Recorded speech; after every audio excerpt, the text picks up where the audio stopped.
Yeah. Transrotor, we are a family-owned business. My father started in 1971. First years as a distributor for turntables from the UK, Transcriptor and Mitchell turntables later. And from the early 80s on, he had his own production in Germany, built up his factory. We are still there. So this is the Transrotor Rondino, it's called. And us at Transrotor, we take very good care of the bearing designs. So we have different kinds of magnetic bearings, we call them.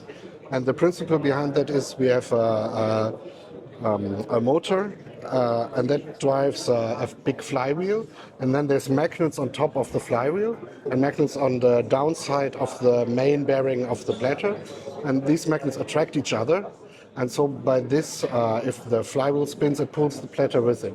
But there's not a direct physical connection between the motor and the platter by that. So if there's a little mistake made by the motor or the belt, it gets lost inside of this bearing. And we perfected this system for the last also 12 years now already. And the Rondino, with our model Rondino, it starts where it has the FMD, this is called free magnetic drive.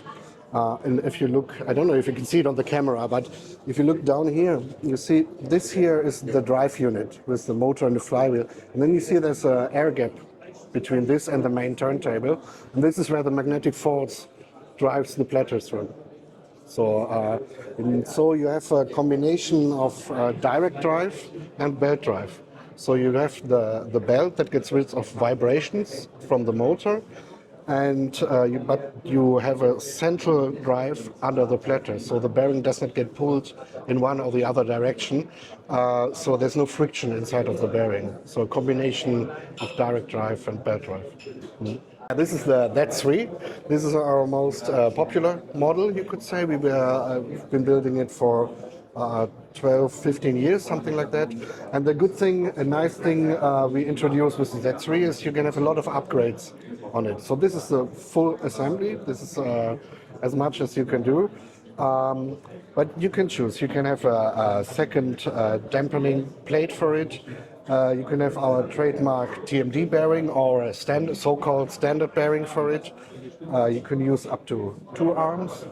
And the tone arm-based design is very open, so you can choose, start with a regular tone arm and then later upgrade to a very big 12-inch tone arm. And by this open design of the tone arm base, there's no limits for tone arms. So you have enough space to mount all tone arms that are on the market and everything we will make in the future. What I like to talk about is our own tone arm design. We made this it's already 3 years ago. Now this is a TRA9 tone arm, and we're quite happy with the outcome of the tone arm. We used to work with tone arms from different manufacturers, and then decided to have everything completely full from our own production. And it has a cadenic bearing, so it's all not. If you talk about it's not too sophisticated. So there's not one idea everything is centered about, but everything is made really well. So it's like so the construction, the measurements and the setting up of the tone arm is 1.5 days for one person alone. So we take very good care about construction there. Yeah, this is the Transrotor Alto is the name of the model, and Alto is an Italian word and means height. So, and the reason is this special designed tone arm base we have here. So, when you set up a turntable, the most difficult thing is to set up the right VTA, vertical tracking angle, meaning the height of the tone arm on the base. And here you can loosen the screw, turn the base of this part, and push the tone arm up and down by this. You can even do it while you are playing. So it's one thing is very easy to adjust when you mount the tone arm first, but also if you think about, you have very thin records and thicker records. So usually you take a value in between a thin and a thick record, but with this you can adjust it. You can put the record on You go to the side, have a look, and put it on the right position, lock it, and that's it. Yeah.